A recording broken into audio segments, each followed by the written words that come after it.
يا خيمة دعوية تزهو بها أبهى وتشرق حولها الأنوار. يا خيمة دعوية تزهو بها أبهى وتشرق حولها الأنوار. يا أيها الشادي ترنم برهة قم حي أبهى فالأفاضل زار. نبينا محمد وعلى آله وأصحابه أزكى الصلاة وأتم التسليم. أما بعد، السلام عليكم ورحمة الله وبركاته.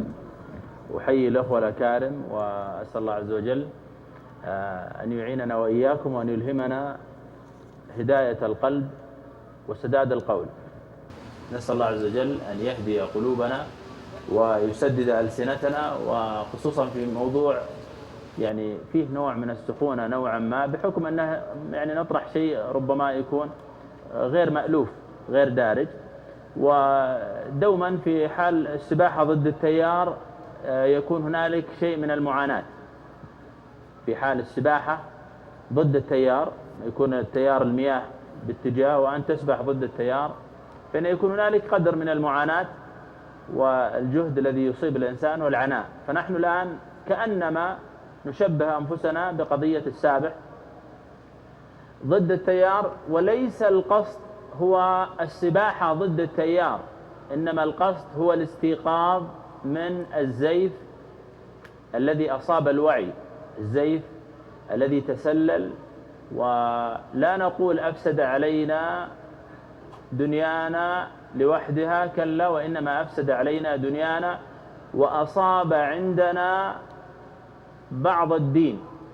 أصاب عندنا بعض الدين، بدأ يتسرب حتى أصبحنا ننطق أحيانا ونتكلم كلاما فيه خدش للمعتقد، فيه خدش لأصل التوحيد من الاعتراض على شرع الله عز وجل في أمور ليست من أمور العقيدة، كلا، إنما هي من العبادات أو من المعاملات، لا لأننا قوم عندنا خلل في عقيدتنا، كلا، وإنما لأن هذه الأمور فقدنا التسليم فيها لوجود من أفسد وبالغ في الإفساد، بل وفجر في الإفساد دون أن نشعر. ومرت سنون تلو سنون أو تلو سنين ونحن نسمع أطروحات ليست أطروحات نافعة ولا مستقيمة ولا بناءة في أمور الدنيا، كما أنها قبل ذلك ليست من شرع الله عز وجل،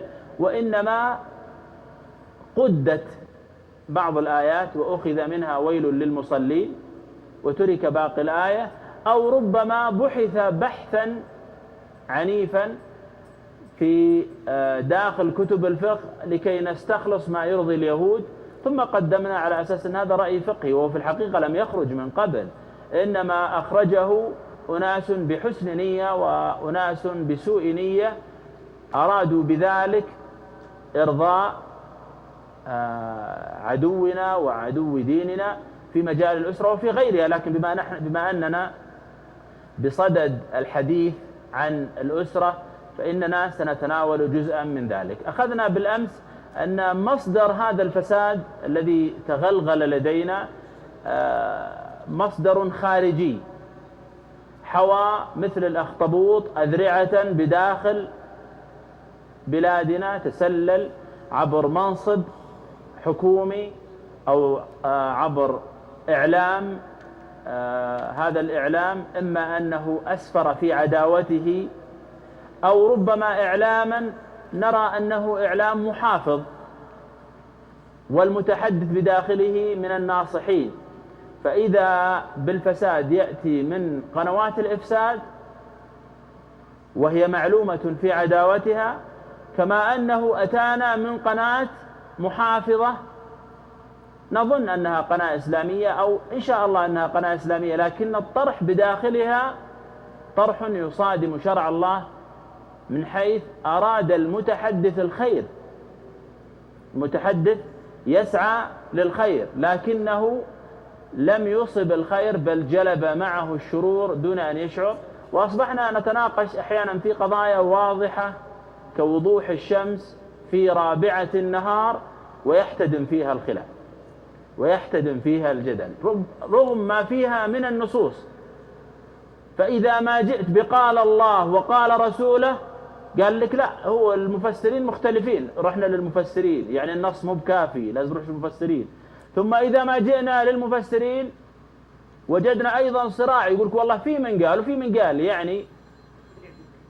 يعني أن بناخذ اللي قال الرأي هذا، ولا نشعر إلى الآن أن الهوى قد عشش في النفوس، لأن الله عز وجل جعل هذا القرآن بينا ظاهرا، ولقد يسرنا القرآن للذكر فهل من مدكر. أمور واضحة، ومع ذلك أصبحنا هروبا من الحقيقة ومن ألم الحقيقة، أصبحنا نقفز يمينا نقفز شمالا، نحاول أن نتخلص من هذا المأزق، وهو ليس بمأزق، هذا هو الشرع، يجب علينا الاستسلام. والذي يتأمل في قصص الأسرة داخل القرآن يجد أن التسليم لأمر الله أصل، حتى لو لم يوافق دماغك، لأن الدماغ 1.5 كيلو تحمله في رأسك، هو لا يحكم في الله. دماغك هذا اللي بداخل الجمجمة ليس هو الذي يحكم هل شرع الله صحيح أو غير ذلك، إنما العقل هذا والدماغ الذي لديك لا بد أن تخضعه بالتسليم وترده إلى الحق خاسئا وهو حسير. هذا هو المطلوب. ما أجلس أنا أتكلم وأقول لا هذا طيب وش الفائدة، لا مش الفائدة، قصص كثير، لكني سأعطيك قصة واحدة فقط، واحدة. القصص بداخل القرآن كثير ربما نعرج عليها. لما قال إبراهيم عليه السلام لإسماعيل عليه السلام إني أرى في المنام أني أذبحك، أب رأى رؤيا أنه يأخذ الولد وبالسكين يقطع عنقه. 20 اعتراض عند أهل العقول، وليش تذبحه؟ طيب ما عندك إلا هو. طب هل الله قال لك يعني نصا، يعني هل فيه نص واضح أن الله قال لك يعني اذبحه يعني، ولا رؤيا؟ طيب هل الرؤيا لازم، يعني هل الرؤيا ما لها تفسير؟ وشغل مخك هنا لكي ترد كلام الله عز وجل وتحكم عقلك في الموضوع، بينما الآيات وسياقها يربينا تربية ألا تعمل عقلك فيما جاء فيه النص. أمر واضح، سمعنا وأطعنا. إذا أنت ما فهمت هنا تسأل، مو بتصير فاهم ولا أعجبك تروح تبحث عن رأي يجعلك تقفز خلف النص. النص ما صار هو الذي يقودك، وهو الذي يسوسك، وهو الذي يأمرك فتأتمر. لا، أنت لم تعطي قيادك للنص، أنت غير مستسلم. بينما إبراهيم عليه السلام يقول لابنه إني أرى في المنام أني أذبحك، ولا يوجد عند أهل العقول مصلحة واحدة في الموضوع، مصلحة واحدة لا يوجد. رجال صالح ولده صالح، والكرة الأرضية برمتها لا يوجد فيها مسلم إلا الاثنين، تذبحها ليش؟ لكن ليش لا تقال لله عز وجل؟ لأنه لا يسأل عما يفعل وهم يسألون. اليوم أصبحنا في مجال الأسرة نخضع نصوص شرعية واضحة. ليه؟ شو الفائدة؟ ما أحس أنه لازم في شيء يعني، أو في يمكن حديث ثاني، أو يمكن في آية ثالثة، أو يمكن اجتهد، أو يمكن وش اللي مو ممكن؟ أن هواي هو الإله، اللي أنا أبغاه هو اللي بيطلع الصح، فلا خضوع. وهذه الإشكالية تغلغلت في مفردات كثير. كل ما جينا نتناقش في موضوع نقول هل هذا النص لي أو علي، لا بد أن أسمع وأطيع أو لا؟ وهذه النصوص التي جعل الله عز وجل صالحة لكل زمان ومكان أو لا؟ هل هي جاءت من أجل أفراد شخصيات؟ يعني الرجال متسلط ويبغى النصوص على مزاجه، هل يأتي النص بهذه الصورة؟ ولا يأتي لكل الأزواج مصلحة للمجتمع؟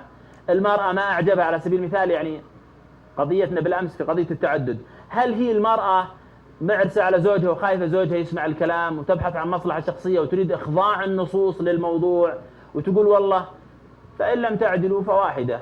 ليه؟ لأن هي تبغى زوجها لها. يعني هل القرآن ينزل لمزاج أنثى ولا ينظر للمجتمع كاملا في ملايين؟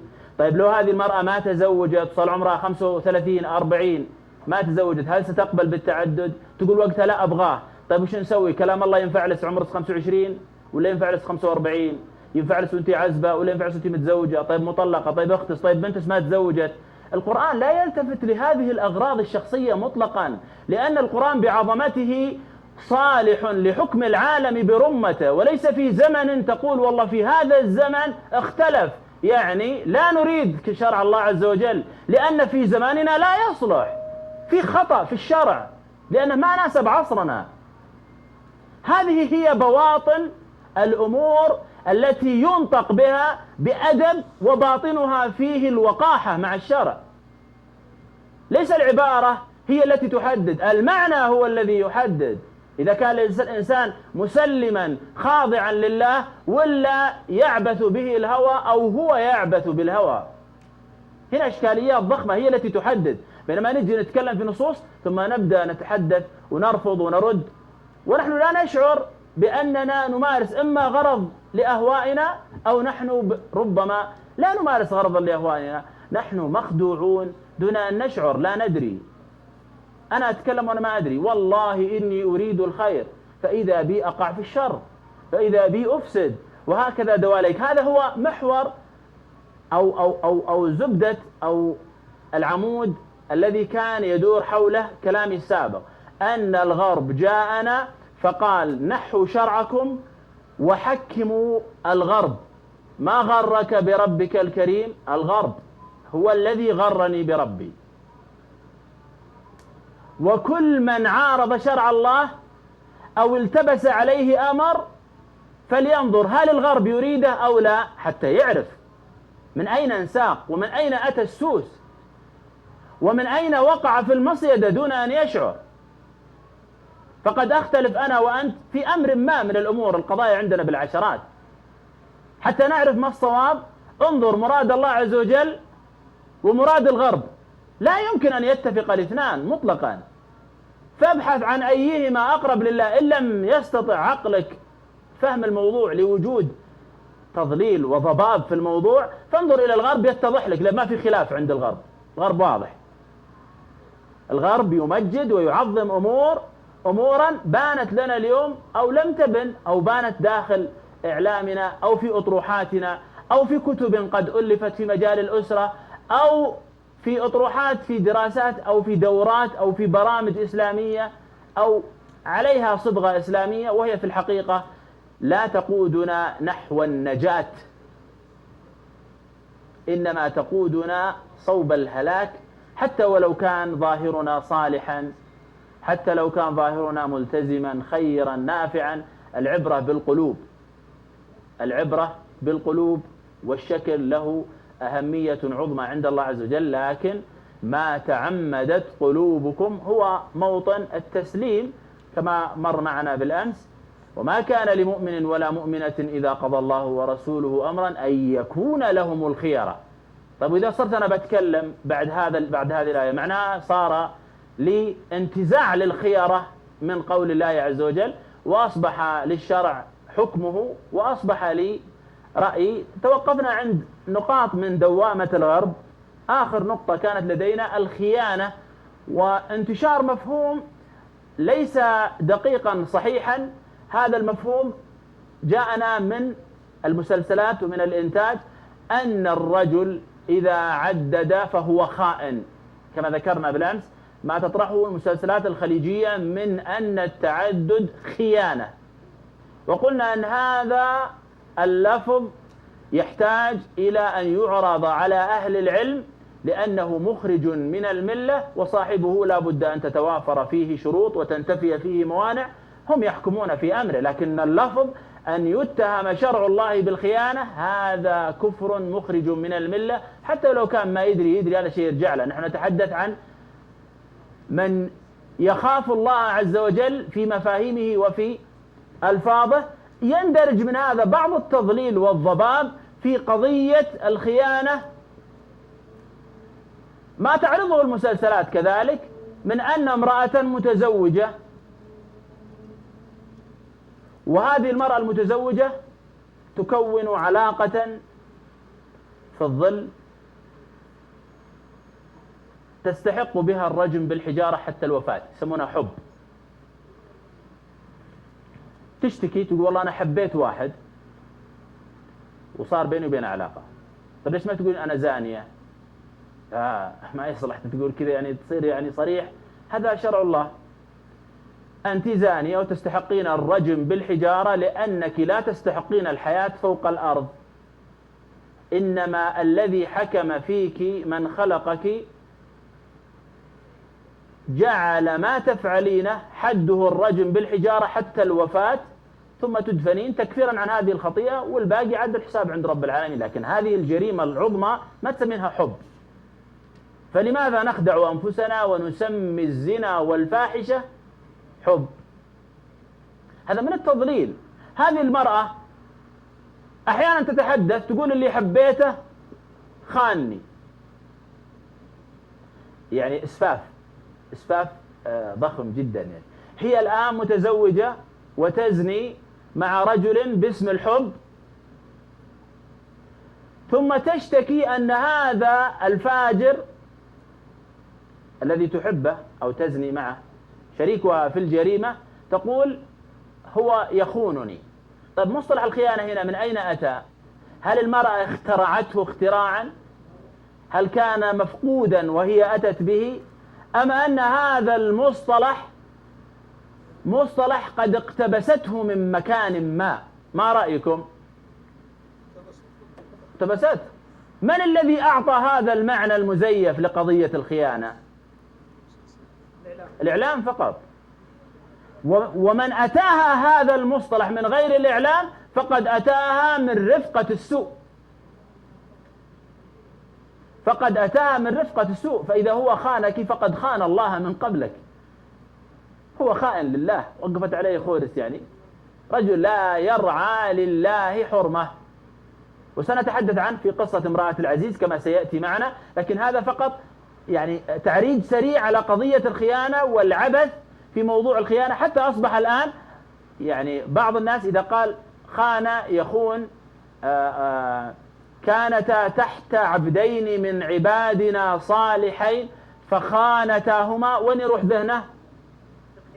للخيانة هذه للفاحشة، والآية لا تدل على فاحشة مطلقا. وما فعلت الفاحشة امرأة نبي قط. طيب إذا ما معنى الخيانة هنا؟ لا معنى شرعي واضح غاب عنا، فأصبحت بعض النساء تخون زوجها ليس في الفاحشة، إنما بدلالة الآية الخيانة المقصودة شرعا، وهي مخالفة الزوج ومخالفة الدين الذي هو عليه، تخالف في أمر شرعي ولا تدرك أن هذا الأمر داخل في الخيانة. ما تدري، لأن الخيانة ملخبطة، رايح الذهن دوما للخيانة أنها هي فعل الفاحشة. وهذه من الإشكاليات. من الذي جعل هذا الأمر يتسرب علينا ويدخل إلى حياتنا نستنشقه مع الهواء إلا وسائل الإعلام؟ من ضمنها قضية المراهقة والحديث عن المراهقين، وكلام طويل جدا، بعضه صواب وبعضه خطأ، بعضه يخدم شرع الله والبعض الآخر يصادم شرع الله. وإذا ما جئنا لأصل هذا التعريف وجدنا أنه خرج من سيغموند فرويد، وهو يهودي يرى أن الإنسان مرتبط في حياته بالجنس منذ أن كان رضيعا، والذي يقوده هو الجنس، حتى فيما يختص برضاعته من أمه الرابط له والذي يجذبه إلى الرضاعة هو الجنس. والفتاة مع أبيها الذي يحببها إلى أبيها هي الرغبة الجنسية في التعامل مع الأب. كلام أعتذر جدا لكم أنني أوذي مسامعكم به، لكن هذا هو الطرح الموجود. ولا يكتمل الإنسان حتى يكتمل لديه الجنس. فإذا ما بدأ في مرحلة المراهقة فإن هذا هو أوج اشتعال الشهوة، فلا بد أن نترفق به، لا بد أن نلين معه، لا بد أن نتفهم حاجاته، لا بد. هذا هو المفهوم اليهودي للموضوع. فإذا ما جئنا لشرع الله وجدنا أن الله عز وجل يأمرنا بإقامة الحدود بدءا من هذه السن، فاليهود يرون الرفق به، والله عز وجل يبدأ يجري عليه قلم التكليف. وهذا هو الفارق حتى نعرف أن الضوابط الشرعية بدأت تتفلت منا في قضية الأسرة دون أن نشعر. فالأطفال يؤمرون بالصلاة ل7 ويضربون ل10 قبل البلوغ، يعني تضرب 5 سنوات إلى البلوغ، فإذا ما بلغ وهو يضرب يقتل. نأمره من 7 ل10 بالصلاة، من 10 إلى البلوغ يضرب، من بعد البلوغ يقتل إذا ما صلى. فإذا ما جئنا لوضع المراهقين وجدنا يا جماعة الخير في قنوات فاضلة، قنوات خيرة، يطلع من يتحدث لنا يقول المراهق ارفقوا به. طيب قالت الأم ما يصلي، قالت تركيه، إذا ما صلى تركيه، والأب يتركه، لا تقولون شيء. أنت انسحب وروح صل، قل له أنا ترى طالع أصلي، خليك أنت، أنا طالع أصلي، وروح صل وارجع، خلى على الحال. ما أدري تحت أي شرع هذا الكلام، تحت أي ملة؟ تحت ملة اليهود الذين اخترعوا مصطلح المراهقة وبينوا آثار المراهقة وضخموا أمورا تتصادم مع شرعنا. فتاه دليل الأسرة لأنها لا تملك دستورا في التعامل، الدستور مفقود، فأصبحنا لا ندري هل هذا كلامه صائب أو هذا. لماذا؟ لأننا ابتعدنا بعدا واضحا عن الوحي. ابتعادنا عن الوحي هو الذي أفرز مثل هذه الأمور. فنجد فتوى للشيخ عبد العزيز بن باز عليه رحمة الله، نفس الحكاية، سؤال متشابه تماما متطابق تماما، يسأل أحد الآباء أو أم تسأل تقول ولدي بلغ 16 أو 17 ما يصلي. فقال الشيخ لا بد أن يوضح له الأمر، فإن تاب وإلا فهو كافر، لا يصلى عليه ولا يغسل ولا يقدم للمسلمين، لأن هذا غش للمسلمين، ولا يدفن في مقابر المسلمين.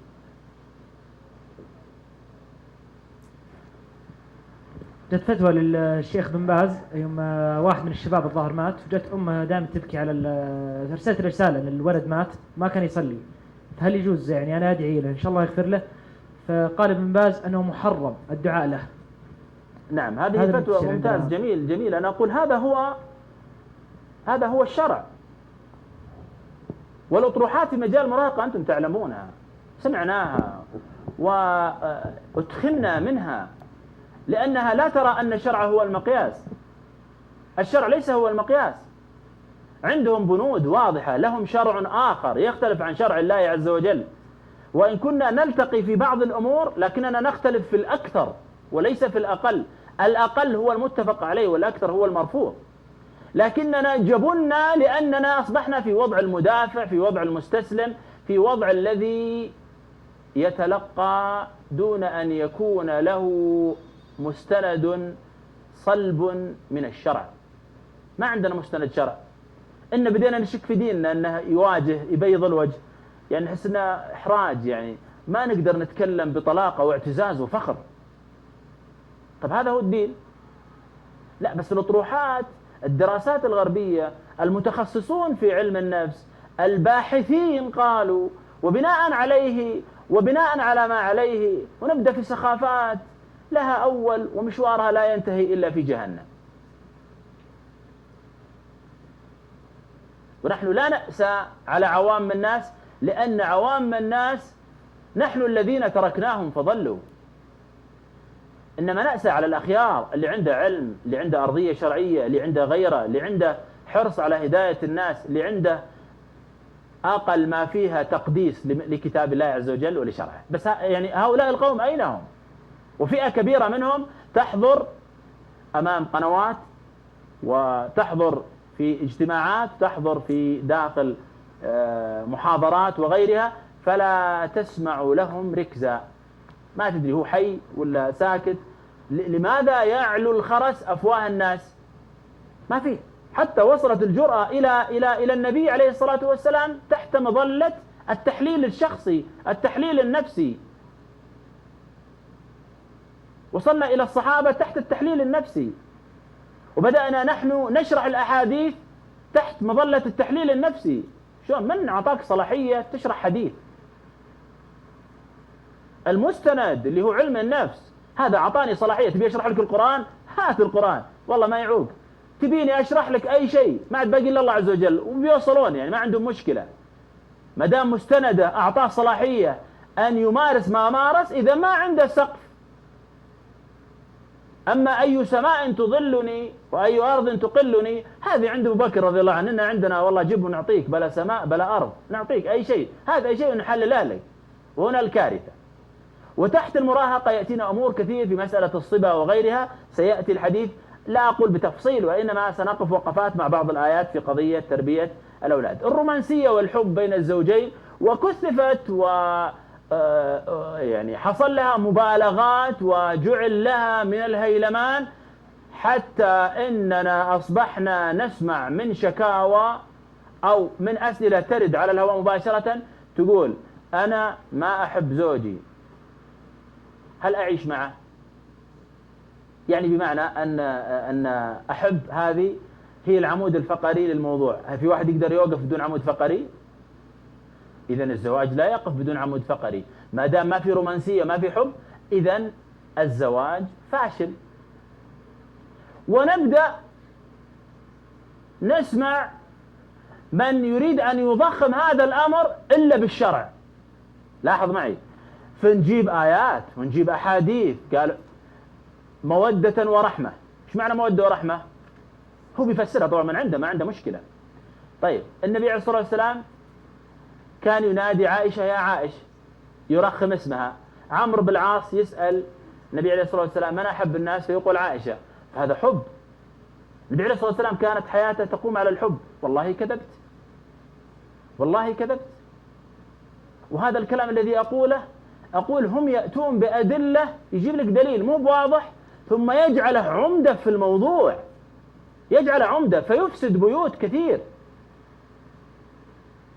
وهذه الأحاديث التي سيقت لا أقولنا غير صحيحة، أنا أقول صحيحة، لكن قال أحب الناس لعمرو بن العاص، ما قال لعائشة. قال لا، ربما قال طيب ماشي وين زوجات البقية؟ طيب قال لعائشة، طيب وين بقية زوجات التسع؟ ما سمعنا أنه قال لهم. معناه أن هذا الأمر قد يسوغ في مرحلة من العمر، لأن عائشة رضي الله عنها كانت الصغرى وكانت أحب زوجاتها له، فهذا مجتمع يسوغ في قضية الحب.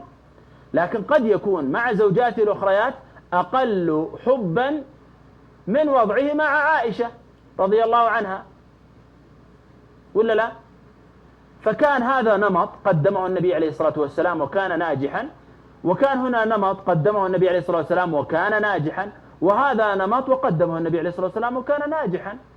لماذا نريد أن نأخذ كل الناس ونعصرهم في عصارة واحدة ونجعلهم في قالب واحد؟ وترى اللي يطبق أنت لازم أطبق أنا، ويطبق اللي في الاسكيمو، واللي يطبق اللي في الربع الخالي، ويطبق اللي فوق الجبال، واللي يطبق اللي تحت في قعر الوادي. كلنا لازم نطبقه، لازم كلنا الخمس كلمات أحبك وعمري وحياتي وحبيبي، وهذه لازم تطبق، لازم تقولها. إذا ما قلتها مصيبة، مشكلة. ولذلك سلمة رضي الله عنها، وهي من هي في مقامها عند النبي عليه الصلاة والسلام، يسألها الصحابة عن قضية التقبيل وتقبيل النبي عليه الصلاة والسلام وهو صائم، حتى نعرف أن هي لا تبدأ تغشني بالحديث تقول لي والله ترى هذه قاعدة، لا، هذا كلام غير صحيح. فيأتي الصحابة يسألون سلمة رضي الله عنها فيقولون لها هل كان النبي عليه الصلاة والسلام يقبل وهو صائم؟ قالت لا. طيب اللي نعرفه أنا أن عائشة رضي الله عنها تقول كان النبي عليه الصلاة والسلام يقبل وهو صائم، ولا لا؟ طيب هذه زوجته وهذه زوجته. فقال الصحابة لكن عائشة تقول إن النبي عليه الصلاة والسلام كان يقبل وهو صائم. قالت سلمة لعله كان لا يتمالكها حبا. خلاص اختصرت لك الموضوع، لعله كان لا يتمالكها حبا. هذه وضع عائشة رضي الله عنها. أما بقية والله ما وجدنا هذا الأمر، فهذه خصوصية لها محبة لها. بمعنى أن النبي عليه الصلاة والسلام كان في غاية النجاح مع عائشة رضي الله عنها بهذا الوضع الذي يتحدث فيه الناس، وكان ناجحا غاية النجاح الدنيوي والأخروي في وضعه مع سلمة رضي الله عنها. وهذا نمط وهذا نمط. فلا نختصر الناس إلا إقحاما إلا يكون في جو رومانسي وعاطفي وحب. طب هذا يناسب اللي في العشرينات، طب لما نجي في الخمسينات قالك لا، لأن الموضوع هذا ركيزة وأساس. طب كيف تحرم المرأة؟ طب كيف ما تحرم المرأة؟ يا رجل ليس بالضرورة أن يحبها. الإسلام دين واقعي. الله عز وجل في القرآن يقول فإن كرهتموهن. يا أخي في كره، فما دام في كره بلفظ القرآن نطقه هذا القرآن، نطق لنا لفظ الكره، قاله الله عز وجل. قضية الكره معناها أعرف أن الحياة متدرجة الألوان، ما في عندنا يا أسود يا أبيض، إما نحب ولا نتطلق. هذا كلام، هذه من الدوشة ومن الدوامة التي أصابت حتى بعض الأخيار الذين يستقبلون شكاوى النساء في قضية المشاكل الأسرية. بتقول والله زوجي ما يعطيني، ما يقدم، ما يقول لي كلام. ما نقول يعني معليش، هذا أمر لا أهمية، لكن ترى مو محور في الزواج. إن كان موجودا فحي هلا وممتاز وجيد ورائع، وإن لم يكن موجودا فالحياة ستقوم وتحقق نجاح وأمر عظيم جدا، وليس بالضرورة إلا أن يكون في هذا الأمر. فالحياة متعددة الأطياف، وهذا التعدد ليس بالضرورة أن يكون هذا الطيف أفضل من هذا، لا ليس بالضرورة. بعض الرجال يحب بفعله وبعض الرجال يحب بقوله، والعاقلة تبحث عن من يحب بفعله لا يحب بقوله. إذا هي تبغى واحد أن يعطيها من الهرج والكلام، غير اللي والله رجل يعطي بأفعاله. ولذلك نجد أن قضية اللفظ، الحب اللفظ، غير موجود سابقا في التاريخ مطلقا، إنما خرج مؤخرا مع الإفساد اليهودي لقضية الأسرة. أصبح قضية اللفظ مهمة جدا. ومن قال ليس بالضرورة. هل الأم تحب أولادها؟ أظن هذا السؤال لا أحتاج جواب منكم. الأمهات يحببن أولادهن. هل لازم تقول لها أحبك وحبيبي وعمري وقلبي وروحي؟ لا. إذا ما تحبه بيقول ولد لا، إذا لازم تقولين يا جماعة الخير هذه الدهاليز ليست منتجة، ليست مثمرة. يعني البزر إذا صاح بكى يبغى حليب، قالت للأم أحبك، ايش تتوقعون يكون ردة فعل الولد؟ أكيد يسكت، لأن الحب معنى عظيم، معنى كبير، معنى أساسي. هل الطفل بيسكت؟ طيب قالت له أبعطيك معجم قاموس الحب، ألفاظ الحب، وبعطيك 100 بيت في الغزل العفيف. الحلال بدل ما تعطيني 100 بيت أعطيني 100 ملي تكفى أشرب حليب. نبغى شيء عملي، الله لا يهين، نبغى عملي، نبغى أشرب. نحن نحب الله عز وجل. هل نقول هذا الكلام؟ يعني مصطلح اللفظ ليس منطبقا تماما. أنا أحب الموجودين، هل لازم أصبحكم رايح جاي وأقول لكم أحبكم تحبوني وحبحبة؟ يعني خلاص أحيانا في فعل الإنسان وفي تصرفاته هي مئنة وأمر واضح ودلالة وإشارة على الحب. فالرجل قد يبين حبه بأفعاله، وهذا المرأة العاقلة الراشدة تستنتج هذا الأمر بأن الرجل أحيانا قد يكون قفزة برشاقة في البيت وناسته وفلته، واضح أنه محب لها مستجيب لأمرها. فحتى لا تنغلق العقول على قضية معينة، والرجل بالمقابل هو يعلم أن فلان يوده ويحبه، هو يعرف أن فلان ما يقدر يرد له طلب، غالي، هو يدري أنه غالي على فلان، ما يقدر يكسر له كلام، بس ترى ما قد قال له أحبك، وهو عارف الأمر هذا. نحن نحب أمهاتنا، نحب آبائنا، بس ما قد قلت والله لأبوي، والله يا أبوي أحبك حبيبي. تحس انها سامج وما لها مساغ. يعني كيف اقول لابوي احبك حبيبي؟ هو داري اني احبه وانا داري ان ابوي يحبني، بس ترى ما قد قلت له ترى يا ابوي معليش حبك ناقص، رجاء انا ودي من الان فصاعدا يا سمعني يا اسمح لي، لان درسناه وفهمناه ان هذا مو بحب. والوالده نفس الحكايه. انا اسف اني اطلت في هذه النقطه، لكن سياتي لها ايضا من التوضيح في المستقبل.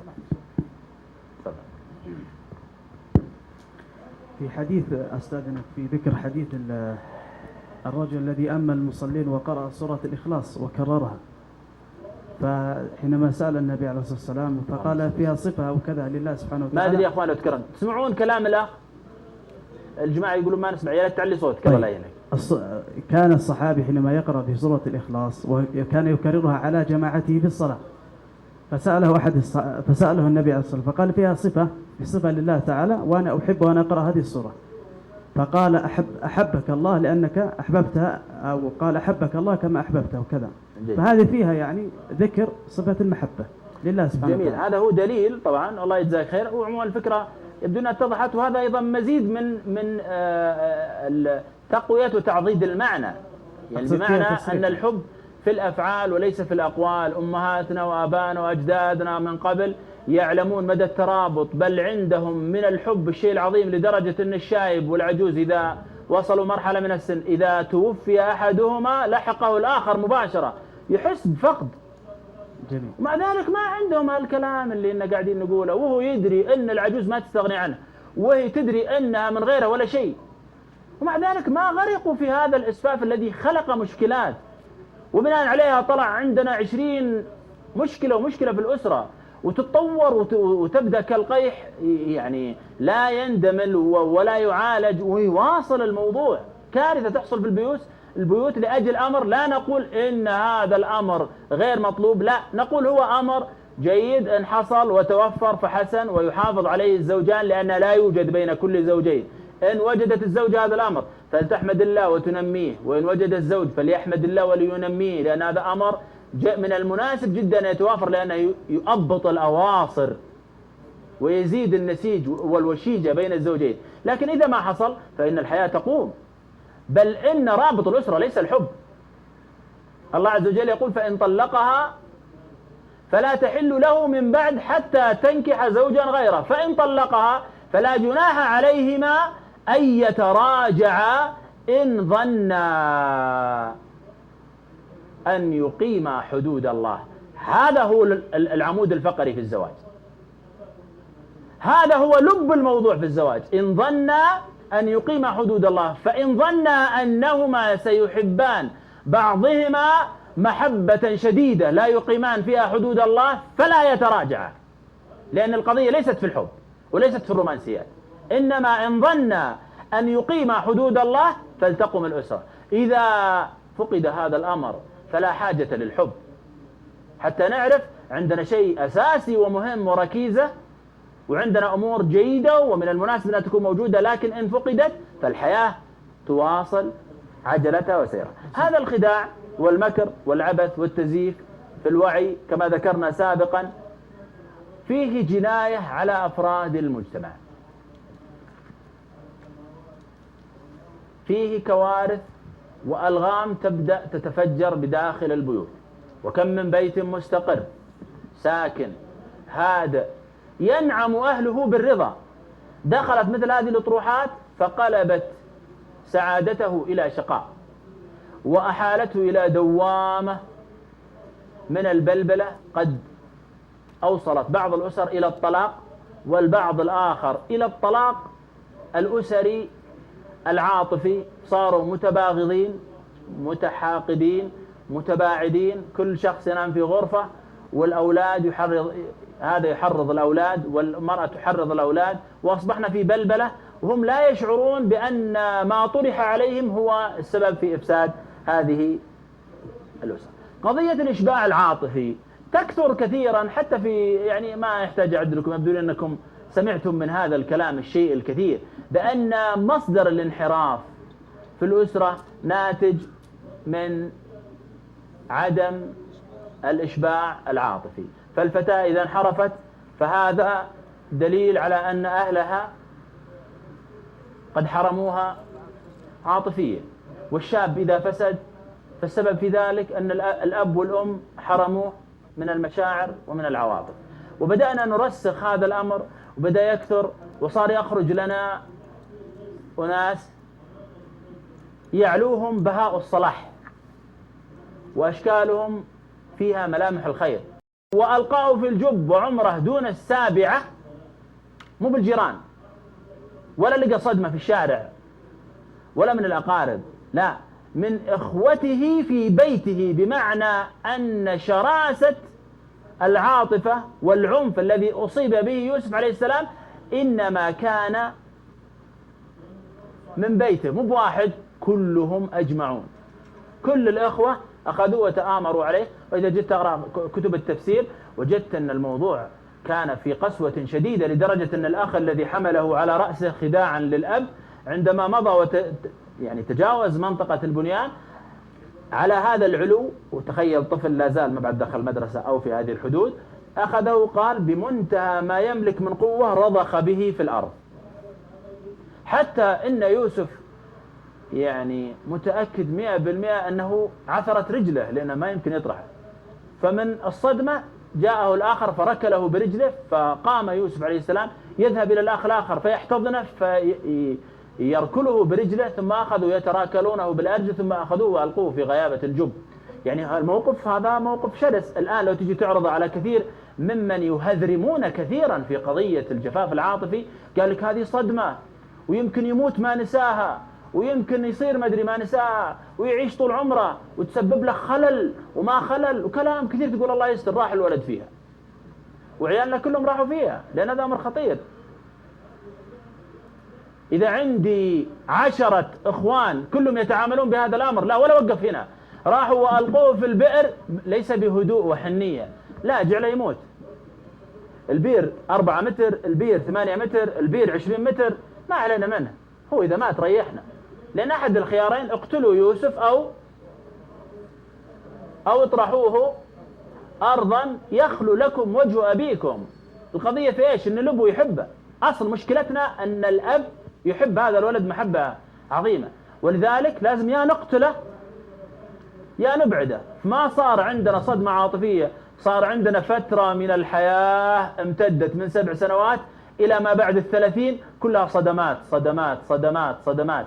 فكانت هذه الصدمات تربية من الله عز وجل كمالا ليوسف عليه السلام، ليست كما تطرحه الأطروحات التي تقول بأن الجفاف العاطفي قد يودي للجريمة، لأن قصة يوسف حوت وراودته التي هو في بيتها عن نفسه، وغلقت الأبواب وقالت هيت لك، قال معاذ الله. إذا موضوع الجريمة مرتبط بمعاذ الله وليس مرتبطا بالإشباع العاطفي، من عدم إشباع عاطفي مع إشباع عاطفي. وحتى لو جينا اليوم ورأينا أيها الإخوة، تأملنا قضية تأملنا في حياتنا، وجدنا أن الجريمة تكثر في المدن الكبرى أكثر من المحافظات والهجر والقرى، ويوجد هنا ويوجد هنا. بمعنى يا أهل الله أن الموضوع مرتبط بالتغريب وليس مرتبط بالإشباع العاطفي، بل ربما نجد العكس في قضية أن الإشباع العاطفي أكثر في المدن والقرى، لأنهم تحت وطأة الدراسات والبحوث وتربية الأبناء وغيرها. يعني أناس يتثقفون في هذا الموضوع. لجت المكتبات الكبرى وجدت الأمهات والآباء يسعون إلى قسم الطفل، قسم التربية، ويشترون منها العدد الوفير من الكتب ويطلعون ويقرؤون، ومع ذلك معدل الجريمة عندهم أكثر من البادية الذين لم يقرأوا حرفا ولا يعرفون هذه المصطلحات. وهنا يوجد إشكاليات وهنا يوجد إشكاليات، لكنها هنا أقل. ومن ركز وجد هذا الأمر. بل الآن إذا هم يقولون البحوث، فنحن نقول البحوث ضدكم، لأن البحوث تحكي في أمريكا اللي إننا قاعدين ناخذ منها كتبنا ودراساتنا، عندهم معدل الجريمة وصل إلى حد ضخم بما دون 10 ما دون 9 شيء في هذا الموضوع تشيب له العين. بل وصلت الأطروحات الحديثة إلى أمر أكبر من ذلك، إلى أنهم أعلنوا وكشفوا عن عورتهم كشفا نهائيا، وقالوا لابد أن يباح للطفل الصغير ممارسة الجنس وممارسة الشذوذ بالنظام وبالقانون دون إجبار أو دون منع من الوالدين. يعني يدلك على أن اللخبطة جاية من مكان لا يؤمن بالله ربا ولا بالإسلام دينا ولا بمحمد صلى الله عليه وسلم رسولا. ثقافة التربية بالحب يبدو لنا عرجنا عليها قبل قليل. بعض الناس ربما يطرح هذه الأطروحات التي تحدثت عنها سابقا، يريد الظهور، هو يريد أن يبرز للناس، حس أن الموج بهذه الصورة فحب أنه يثبت هذا الأمر، والله عز وجل أعلم بالنوايا. لكننا لا نتحدث عن شخص بعينه، نتحدث عن ظاهرة. بعض الناس يحب أن يبرز في مثل أطروحات جديدة، يحب أن يكون هو الأول حتى يحقق السبق. وبعض المستشارين يفسد من حيث هو يريد الإصلاح، لكن في الحقيقة أنه يشير بالطلاق ذات اليمين وذات الشمال لآراء هو يجدها في نفسه دون أن يشعر بأن كلمته وإشارته على الرجل أو على المرأة يتحدد بها مصير أسرة، فلا يدقق، ما يركز في الموضوع، يقذف بالكلام على عوائله، يقول والله اطلبي الطلاق، دون أن يوازن ما الإشكاليات التي ستكون بعد الطلاق وقبله، وهل هنالك أمر شرعي يستحق أن المرأة تطلب الطلاق من عدمه. بل بعض المستشارين ربما أنه يطلب الطلاق في قضية مالية، لكنه لا يطلب الطلاق في قضية أن الزوج لا يصلي، فيرى يقول ما صلى، أو العيال طلع منهم 3 ما صلوا، الأمر عنده عادي، هنا ما في مشكلة. لكن كونها يأخذ راتب المرأة هنا لا مشكلة، ووضع صعب، ولذلك لازم إنصافا للمرأة تطلق. طيب إذا ما الضابط في الموضوع حتى نعرف أنك أحيانا تخبب دون أن تشعر؟ هنالك قضايا شرعية لا يجوز للمرأة أن تساكن الرجل وتجالسه، لأن الرجل غير مصلي، لا يصلي أصلا، وما إلى ذلك. بعض المستشارين، هذا يبدو الأمر معناه، يبحث عن البروز ولفت النظر، طرح يزعزع الأسر المستقرة، هذا هو جنايتنا في الموضوع. أطروحات لم يعد المجتمع يحتملها، لكننا من الفئة الصبورة للغاية التي نصبر مهما قست علينا مثل هذه الأطروحات. نجد أن الكثير من الناس عنده صبر على ما يفسد الدنيا ويفسد الآخرة للأسف الشديد، وكلها من عبث الشيطان. نحن نريد أن نبدأ فعلا أن الدستور هذا الذي تحدثنا وأتعبناكم وأجهدناكم، كلام مر معنا كثير، كله من الضوضاء ومن الإزعاج الذي أظن أنه لم يكن أحدكم مستقر البال بحكم التضارب. نريد الآن السكينة، نريد الاستقرار، نريد أن نرى هل فعلا يوجد لدينا ما ينسف ما مضى كله. هل القرآن فعلا تكلم عن الأسرة بوضوح وجلاء وتفصيل، ولا ما عندنا إلا الطلاق مرتان وجعل بينهم مودة ورحمة، ولا فإمساك بمعروف أو تسريح بإحسان، ولا عندنا آيتين أو 3 هي التي نعرفها في الأسرة، أو أن عندنا مجموعة ضخمة من الآيات بتفصيلات لا أستطيع أن أفصلها، لكنني سأقف وقفات سريعة مع هذه الآيات، وسنجد أن القرآن تحدث بالتفصيل الذي نحن لم نجد من يحدثنا في 1% منه. 1%، أنا أعني ما أقول، لا أبالغ، 1% لم نجد من يحدثنا عن هذه الثروات والكنوز داخل المصحف. فتهنا وتاه دليلنا، فأصبحنا بهذه الحالة. أصبح الرجل يناقش زوجته ما يعرف، ما في آية ما في حديث، والمرأة تناقش زوجها أيضا في هذا الأمر. تفضل يا شيخنا عبد الله، تفضل.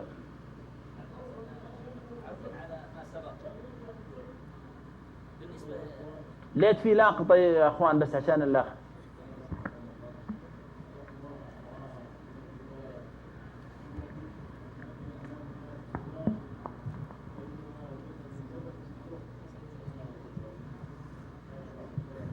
بسم الله الرحمن الرحيم، والصلاة والسلام على رسول الله. اللهم صل وسلم. أحسن الله إليك وجزاك الله خيرا.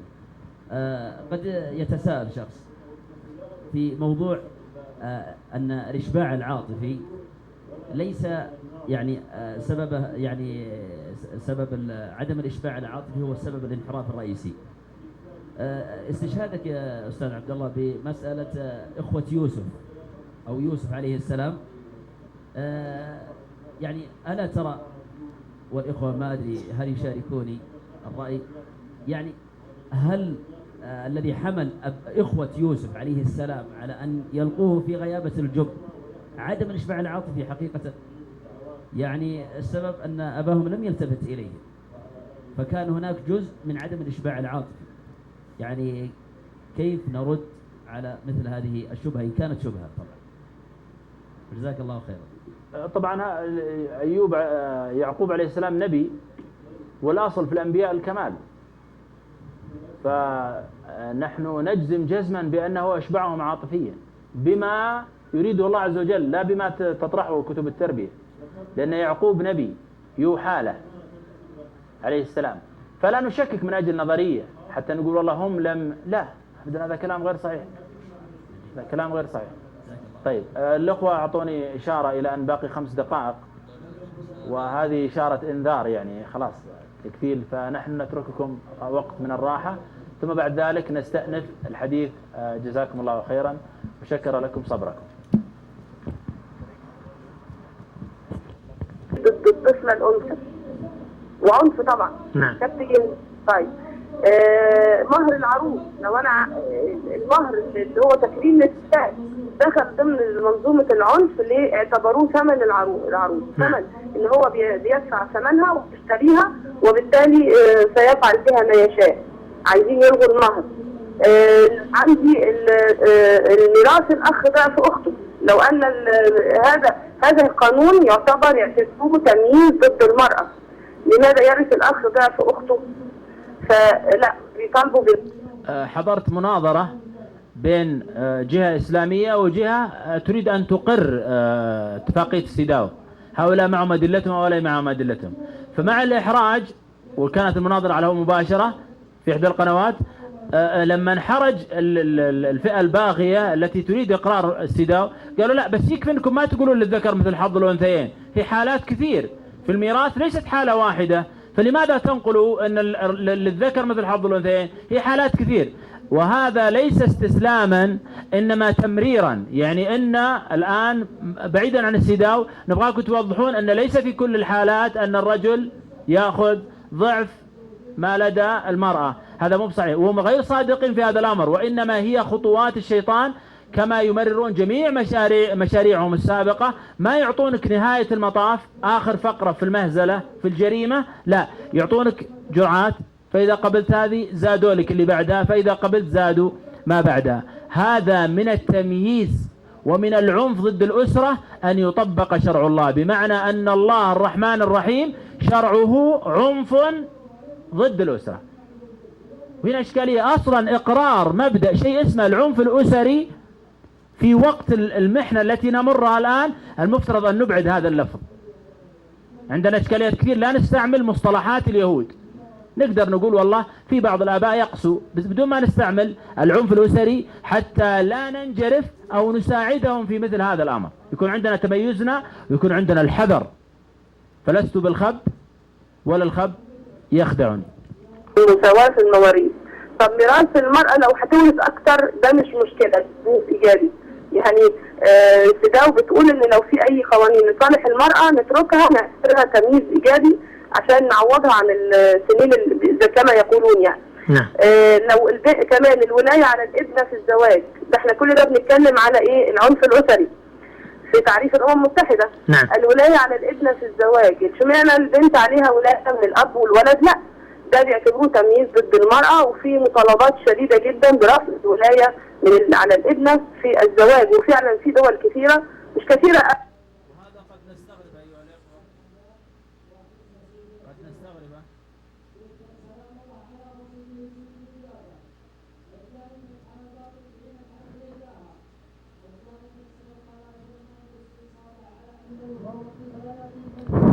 أقول قد نستغرب هذا الكلام، ربما أن نقول رفع الولاية، ولاية الأب عن بنته، نرى أن هذا مستبعد عندنا. لا، في دول ملتصقة معنا في حدودها أقرت هذا النظام الآن، حتى لا تستبعد. هي اتفاقيات دولية يضغط فيها ما لم يكن هنالك ما يسمى بالممانعة الشعبية، إذا ما في ردة فعل من الناس فإنها تقر. والعجيب أن هذه الاتفاقية رفضتها أمريكا ورفضتها إسرائيل، وأقرتها الدول الإسلامية للأسف الشديد، إلا السودان والصومال هي التي رفضتها. أما ما عداها فالجميع قد قد وقع بالموافقة وبالتطبيق، إن بغيتم من الأخير وإن بغيتم من الأول، حتى نعرف أن هذه الأطروحات التي تطرح اليوم، وأنا أتحدث من البارحة وإلى اليوم، أنا لا أتحدث بمزاج شخصي وليس اقتناص أنا اقتنصته، إنما هو ما بني على الاتفاقية الدولية التي يجب أن نعي هذا الأمر فيها. تحدث عبد الله أو ما تحدث، افهم بس مش اللي صاير، حتى نعرف أن الأمر ليس أمرا شاع وانتشر دون أن يكون له جذور. هذه هي الجذور.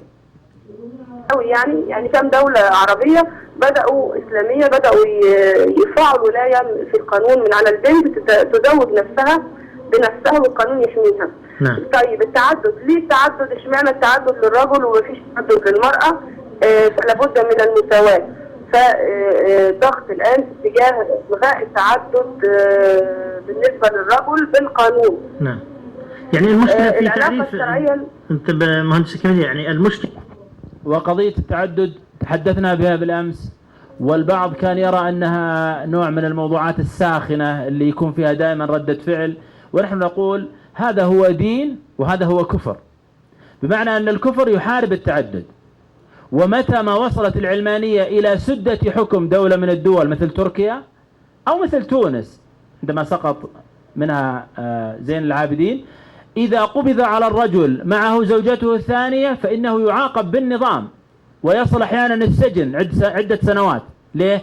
لأنه يبحث عن الحلال، فإذا أراد الخلاص من السجن قال إنما هي عشيقة أو زانية، نحن نمارس الفجور، قالوا آسفين وعطلناكم، والله ما كان قصدنا، أن ظنينا أنكم تتعبدون الله. تفضلوا. هنا الإشكالية حتى نعرف قضية التعدد ليست في إطار شخصي رجل يريد أو امرأة لا تريد، لا، هي قضية دين يتميز به الإسلام، أغاض الكفر، وهو حل لإشكاليات ضخمة جدا.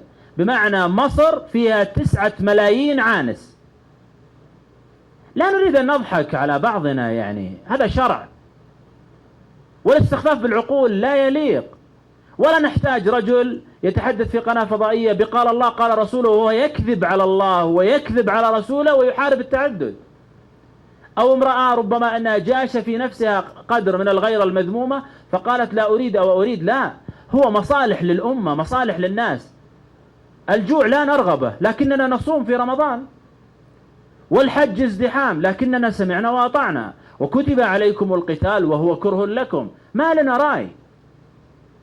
لكن لابد أن يكون لدينا التسليم حتى يكون لدينا عنصر الضد والممانعة لهذه المخططات الدولية. إن لم يكن عندنا هذا الاعتزاز سيلفنا الموج مع غيرنا ممن لفهم الموج.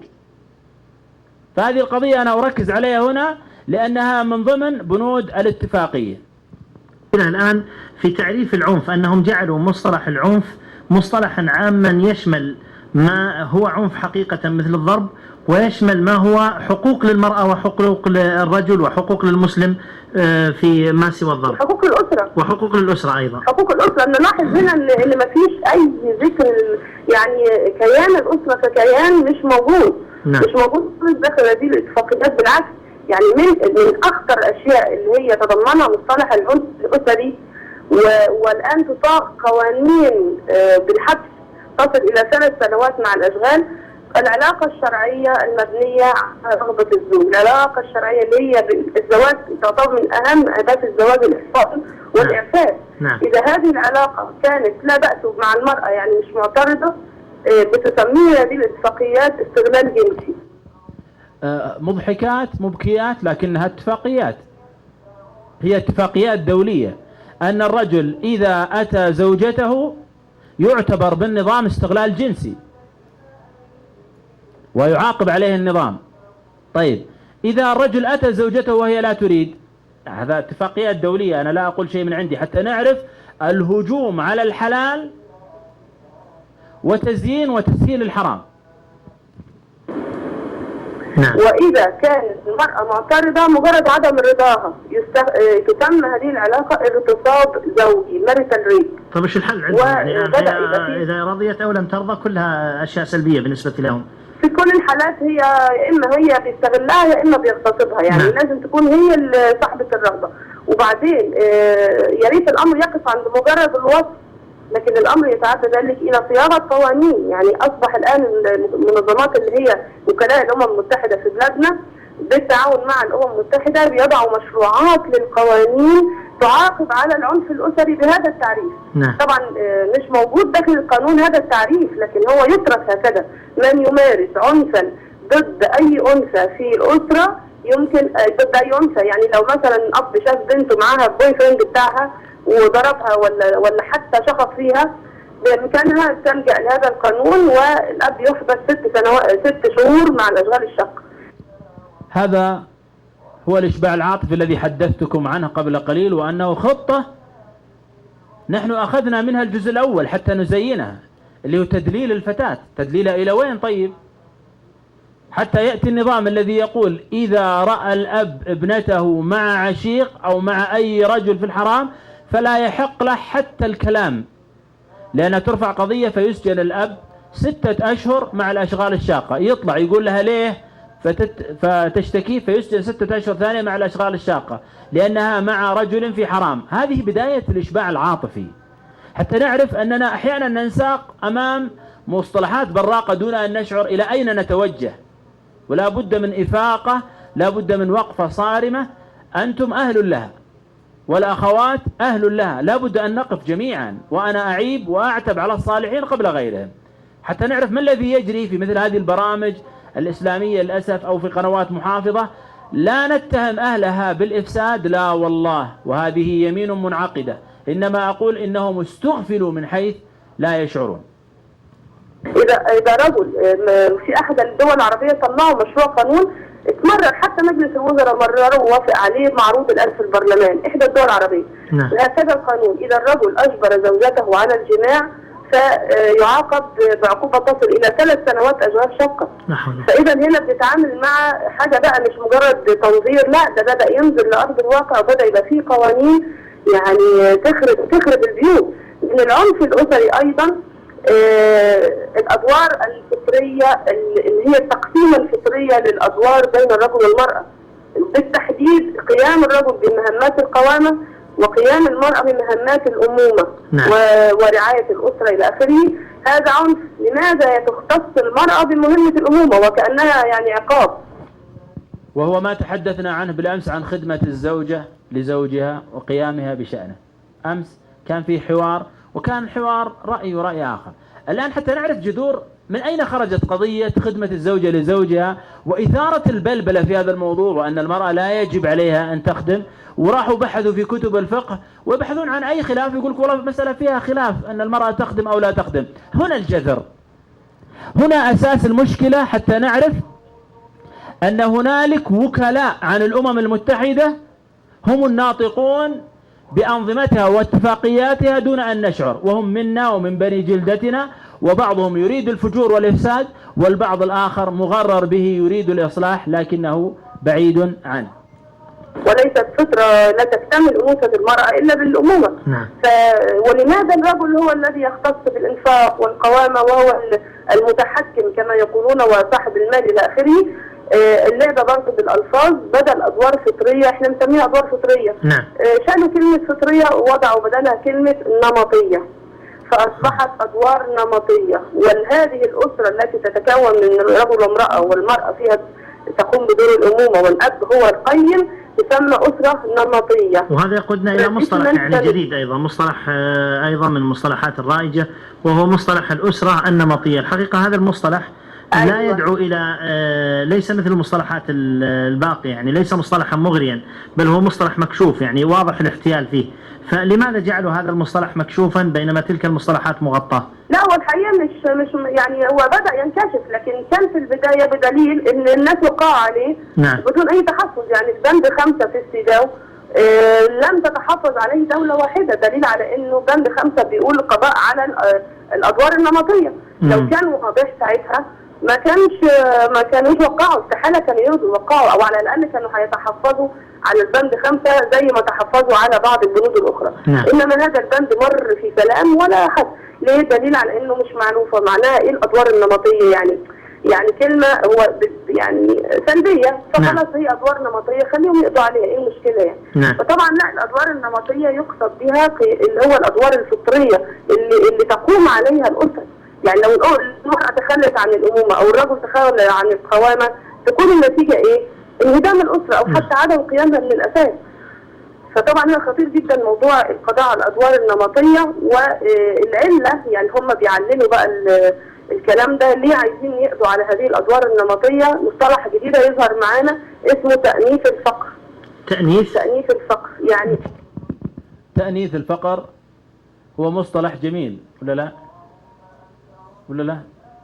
عبارات جميلة يعني زي العبارات اللي قبلها، وهو ما طبق عندنا. ويبدو لي مع الشرح بعد قليل سيتضح ما الهدف من إخراج المرأة مؤخرا، الزج بالمرأة، إخراجها بأي وسيلة من الوسائل حتى نعرف هذا الأمر وارتباطه بالاتفاقيات الدولية. تأنيث الفقر، أنه هم بيقولوا كده أنه الأنثى فقيرة والذكر غني. الأنثى فقيرة لأنها تقوم، هذا يعني المبرر، تقوم بالأدوار غير مدفوعة الأجر اللي هو دور الأمومة، طول النهار ترعى الأولاد والبيت وكده، وهذه أدوار هي موضوعة في هذا الأمر بدون أن تتقاضى مال. أما الرجل فهو يخرج إلى سوق العمل ويعمل ويتقاضى الأموال، فالرجل غني والمرأة فقيرة. لماذا؟ لأن الثقافات هكذا يقولون، يعني لأن هذه الثقافات اللي هي ثقافتنا إحنا تفرض على المرأة دور الأمومة وتفرض على الرجل دور القوامة والخروج خارج المنزل والعمل، فالمرأة فقيرة والرجل غني. هل هذا المنطق يصلح لبلادنا إحنا أو الثقافة الإسلامية؟ إذا كان يصلح الثقافة الغربية، لأن كل واحد فعلا ماله لنفسه. أما إحنا في بلادنا عندنا القوامة تفرض على الرجل فرضا إنه يعمل ويشقى خارج البيت ثم يأتي لينفق على زوجته وأبنائه ويكفيهم تماما وهو يكون سعيد هذا الأمر. فإذا لماذا ينقل إلينا نموذج، هذا النموذج اللي هو تأنيث الفقر؟ لماذا؟ فطبعا ينبني على تأنيث الفقر القضاء على الأدوار النمطية. أنا بتكلم بلسان الأمم المتحدة الآن. تخرج المرأة خارج المنزل حتى تقوم بأدوار مدفوعة الأجر، ويدخل الرجل داخل المنزل ليحمل عن المرأة بعض هذه الأدوار غير مدفوعة الأجر، فتخرج المرأة لتتكسب ويصبح معها مال مثل الرجل ويقضى على فقر المرأة. فالناس اللي بيطالبوا بالقضاء على فقر المرأة هو ده المعنى الحقيقي لفقر المرأة. لكن طبعا احنا كالعادة بنفسرها انه المرأة التي مثلا هجرها زوجها او الأرملة او المطلقة، ونبدأ نتداول المصطلح. هذا الكلام نراه اليوم عندنا مطبقا وبدأ فيه خطوات كثيرة واضحة. ما يقول لك نريد إخراج المرأة من البيوت، لا، يقول لك فيه أسر محتاجة، في امرأة ما تجد من يعول. كم عددهم؟ لا شيء، عدد بسيط. طيب اللي خرجوا، هل فعلا من خرج من النساء فعلا هم من هذا النمط الذي تتحدثون عنه؟ هل هي من هذه الفئة؟ لا. إذن العبارات الجميلة ليست بمقياس إذا كانت المعاني قبيحة في أرحامها، وهو ما حصل كما سترون في الصور المعبرة. المرأة زج بها في الخارج، أخرجت، ضاع الأولاد، من باب إيش؟ تأنيث الفقر. إذا لا نريد الفقر مرتبط بالأنوثة، نبغى المرأة تحصل على المال. طيب إذا حصلت على المال حصل عندنا كوارث. كثير من النساء عندهن نقص في عقولهن، إذا ملكت المال ما عندها استعداد تخضع للزوج، فذهب عندي الخضوع وطلبنا المساواة، وهو ما حصل في أوروبا تماما 100%. فأذيبت القوامة تحت إعطاء المرأة المال، فبدأت تنشز على الزوج. الزوج يعطل عن الوظائف، لا يجد وظيفة يتوظف حتى ينفق، فيصبح عندنا هنا استعلاء المرأة بالمال وانخفاض الرجل بدون مال، فتكثر عندنا الفواحش وتفسد الأسر. وكان الأولى أن يزوج الرجل حتى يحتوي امرأة، لا أن نغني المرأة فلا تستطيع أن تجد لها زوجا. اللي هو فقر المرأة وتأنيث الفقر من هذا المنطلق، وده منطلق خاطئ. فإذا المطالبة بالقضاء على الأدوار الفطرية منطلقها إنه المرأة تخرج خارج البيت علشان تتكسب ويبقى معانا فلوس زيها زي الراجل. طبعا الكلام ده خطير جدا، لأنه خروج النساء بشكل العموم كده خارج البيوت، مين اللي هيربي الأولاد؟ النتيجة إنه الجيل اللي طالع دلوقتي جيل تعبان، يعني جيل يفتقد إلى أبسط مقومات الشخصية السوية، لأنه تربى على إيد أي ثانية غير إيد الأم.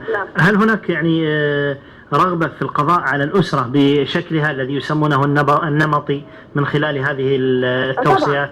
نعم، واضح. يعني هذه المنظومة واضح جدا فيها عملية يعني ده مع سبق الإصرار والترصد. يعني عملية القضاء ما فيش جواز قبل 18، لكن في علاقات غير شرعية. المواريث هتتغير، قوانين الزواج والطلاق كلها هتتغير، التعدد، الطلاق حتى بإيد الرجل بالإرادة المنفردة، ده كل ده هيتغير. مفيش حاجة اسمها الرجل يقول لزوجته أنت طالق، الكلام ده هينتهي، كله هيبقى بإيد القاضي. بعد الطلاق هيتم اقتسام الممتلكات بالكامل. طيب البديل للأسرة النمطية يا دكتورة مهندسة كاميليا، البديل للأسرة النمطية ما هو؟ يعني في تقديرهم ما هو البديل للأسرة النمطية؟ الأسرة الغير نمطية اللي هي الأسرة الإبداعية بقى. الإبداعية لها شكلين. مصطلح جميل الأسرة الإبداعية، يعني أن عايشين جميعا أسر نمطية، اللي أسر فطرية، الرجال رجال والحرمة حرمة، هذه كلها أسر فاشلة. ما البديل؟ الأسر الإبداعية. الإبداعية الأمم المتحدة تريد أن نصنع أسرا إبداعية. هذه الأسر الإبداعية سيتحدث الآن الدكتور محمد مع المهندسة، ستجدون أن جزء منها بدأ يتسرب إلى هذه المنطقة وإلى مناطق كثير، لكنني بالأمس كنت مع أحد أفراد الهيئة ويذكر لي عن جزء من الأسر الإبداعية. يعني الإبداعية هم ما لهاش إبداعية في الاتفاقيات، بس سمعناها من النسويات اللي هم بيروجوا الفكر. نعم. إما أن يكون فيها اقتسام للأدوار، يعني بالكامل، اقتسام بالكامل، الرجل بالكامل يقتسم مع المرأة أدوار داخل الأسرة، وهي تخرج للعمل وتقتسم مع الرجل الإنفاق على الأسرة. نعم. أو تبادل حتى للأدوار، ما فيش مشاكل، الرجل هو اللي يقعد في البيت وهي تخرج. أو إن الأسرة أشكال أخرى من الأسر غير نمطية، إنه ما يكونوش رجل وامرأة، ده موضوع تاني بقى، يعني قصة تانية، يكون الأسر رجلين أو امرأتين، دي كلها أسر غير نمطية يعني. نعم. فطبعا الموضوع طب هذه يعني رجلين أو امرأتين، الأسرة غير النمطية أن تكون رجلين أو امرأتين، يعني ألا تعامل في الاتفاقيات الدولية على أنها خروج عن نظام الأسرة، وأنها أمر ينبغي أن تتخلص الإنسانية منه؟ في الاتفاقيات الدولية ربما في بلادنا، لكن الاتفاقيات الدولية تدعو إلى ذلك. نعم. يعني أنت عندك في مؤتمر القاهرة للسكان عندك بند بيدعو إلى أن الأسرة تكون غير نمطية، يعني أنه توجه البند يعني نصه مش معايا الآن، لكن مضمونه أن توجه الأولوية، أن تكون الأولوية للبحوث الحيوية التي تعمل على تأييد أو إظهار الأشكال المختلفة للأسرة. نعم. البحوث الحيوية، الأولوية البحوث الحيوية يعني إيه؟ يعني الفند اللي بيطلع من الأمم المتحدة، التمويل اللي بيطلع من الأمم المتحدة يوجه نحو البحوث الحيوية التي تعمل على ترويج الأشكال المختلفة للأسرة. وما علاقة هذا تدعو. نعم. طيب ما علاقة هذا بالجندر؟ مصطلح الجندر ده موضوع الجندر ده كلها مهم أيها الإخوة. مصطلح الجندر أتمنى من الجميع أن يعرف معنى الجندر رجاء، يعني هو إن كان مصطلح غربي لكنه مهم جدا، اللي هو ما يكون عندنا رجل وامرأة، ذكر وأنثى، لا، جندر. جندر يعني إنسان، رجل امرأة مو مشكلة، فيلغى الفوارق من تساوي، المساواة بين الرجل والمرأة. ما تقول امرأة لأن هذا تمييز، ولا تقول رجل تمييز، سمى جندر نوع. لكن في المستوصف لما تروح تبغى تعبي البيانات يحط لك فوق 6، ايش معنى 6؟ يعني النوع، ولد ولا بنت، ذكر ولا أنثى، لا تلغى. يحطوا لك جندر يعني رجال حرمة مو مشكلة، ليه؟ لأن الرجال حرمة والحرمة رجال، هذا هو الجندر. ركزوا شو يبنى عليه، متشابكة مع بعضها. وهقول لك العلاقة بين الجندر والعنف كمان. نعم. الجندر هو يعني الوسيلة لإدماج الشذوذ والشواذ داخل الاتفاقيات الدولية. نعم. يعني الشواذ هم في الغرب عندهم شواذ كتير جدا، حتى هم بيعملوا الشذوذ، يعني هم بيصنعوا هذا الأمر عن طريق الكورسات الثقافة الجنسية في المدارس. نعم. بيعلموا الأولاد اللي هو يعني أن يتزوج رجل برجل مثل أن يتزوج رجل بامرأة، وأن تتزوج امرأة بامرأة مثل أن تتزوج امرأة برجل، كلها سوا، ما في فرق، تفرق تعاقب. هذا هو المصطلح اللي يراد إدخاله الآن حتى في بلاد الحرمين للأسف الشديد، وموجود طبعا حتى في الدول الإسلامية المجاورة. لاحظ الآن وش يبنى عليه، أن بما أن هذا الأمر صار مباح ومقر والاتفاقية الدولية، ما الذي يبنى عليه؟ بيسموه السيف سكس أو الجنس الآمن. ده برضه مصطلح خطير جدا، معناه إنه بيعلموا الأولاد في المدارس استخدام العازل إلى آخره. من ضمن السيف سكس اللي بيعلموه للأولاد في المدارس في الغرب الشذوذ، بيعلموهم يعملوا ان هم يبقوا شواذ، الولاد مع بعض والبنات مع بعض، بيعتبروه نوع من انواع السيف سكس او الجنس الامن، لانه لا ينتج عنه حمل. نعم. فبالتالي هو بيعلم الاولاد وهم صغيرين الشذوذ، فبدا نسبه الشواذ تزيد جدا في الغرب. فدول هيوديهم فين؟ القوانين الاصليه لا تعطيهم حقوق، فلا بد ان يعمل اللعبه في الاتفاقيات الدوليه ان يدخلهم بحيث انه يضمن لهم حقوق ان هم يتساووا مع الاسوياء. فعمل لعبة في اللغة. ايه هي اللعبة دي؟ اولا طبعا البند بتاع القاهرة للسكان اللي قلنا عليه. نعم. اللي هو اعطاء اولوية البحوث الحيوية المتعلقة بتغيير الهياكل الاسرية. ده لعبة. اللعبة الثانية هيجي على كلمة سكس. كلمة سكس في اللغة يعني ذكر وأنثى في اللغة الإنجليزية. مفيش جنس ثالث في اللغة الإنجليزية زي في العربي عندنا بيقولوا جنس ثالث، لا في اللغة الإنجليزية ذكر وأنثى فقط. هيعمل إيه؟ هيرفع كلمة سكس، هيلغيها من الاتفاقيات ثم يضع بدلها كلمة جندر. جندر يعني نوع، فكلمة مطاطة واسعة تستوعب أي نوع من الأنواع، أي علاقة جنسية سواء كانت سوية أو شاذة. نعم. المهندسة كاميليا. نعم مهندسة كاميليا، الآن للأسف الوقت انتهى، وأنا الحقيقة أطلب منك أمام الإخوة المستمعين أو على مسامع الإخوة المستمعين أن تعيدين بحلقة أيضا تكملي فيها ما بدأناه من هذه المصطلحات وغيرها مما نحب أن نعرفه عن الاتفاقيات الدولية ومخاطرها في حقوق المرأة والطفل. ثم أختم إن شاء الله ثم أختم هذا اللقاء بتحية المهندسة كاميليا حلمي محمد، وهي رئيسة اللجنة الإسلامية العالمية للمرأة والطفل. كما أحييكم أحبائي المستمعين، والسلام عليكم ورحمة الله وبركاته. طبعا نقول للشيخ وعليكم السلام ورحمة الله وبركاته. وبالمقابل يوجد فيما أظن اللقاء موجود على الشبكة العنكبوتية. أتمنى من كل من أعجبه الحديث أن يراجع الكلام من الإخوة ومن الأخوات، ومن الذين ربما لم يتقبلوا الكلام الذي ذكرناه بصورة يعني عالية، وأن كنت أتمنى أن الجميع يتقبل هذا الكلام 100%. أيضا لمن لم يتقبل عليه أن يراجع لكي يدرك المخطط الضخم جدا والمكر الكبار الذي يصنع لأجل بلاد المسلمين بالذات وإلى العالم برمته، إفسادا ضخما على مستوى البشرية، إفساد على مستوى البشرية. من المناسب الناس الفضلاء، الناس أهل الوعي والإدراك أمثالكم، أن يستوعبوا جذور الأطروحات الأسرية التي نحن نتحدث فيها منذ يومين، حتى نعرف من أين بدأت الإشكالية وما الخلاص الذي نريد أن نخلص به، وهو الرجوع إلى كتاب الله عز وجل والاعتزاز والافتخار بما نزل لدينا أو نزل علينا من الوحي بقال الله قال رسوله، وأن نلغي أهواء النفوس جانبا. فديننا معناه الإسلام، ومعنى الإسلام هو أن تربط عنقك برباط وتعطيه لله عز وجل. هو الحاكم في أمرك، هو الذي يأمرك وينهاك، لا رأي لك. فالإسلام هو الاستسلام المطلق لله عز وجل والرضا بشرعه. أسأل الله عز وجل أن يوفق الجميع للخير والهدى والصلاح، وأن يجعلنا جميعا نشرف ونفخر بخدمة هذا الدين والذب عنه والدفاع عن أحكامه وسياجه أمام الخصوم والأعداء. جزاكم الله خيرا وبارك فيكم. سنكمل في يوم غد بداية بالدستور، دستور الأسرة. يوم غد ستكون هي البداية الحقيقية لموضوعنا. نريد منكم أيضا أن تأتوا بنفوس متقبلة بحول الله عز وجل، وأن تبكروا معنا، لأننا سنبدأ في يوم غد إن شاء الله بعد صلاة العصر مباشرة. جزاكم الله خيرا ونفع بكم. ومعنا هدايا إن شاء الله يقولوا الأخوان سنوزعها في يوم غد. والسلام عليكم ورحمة الله وبركاته.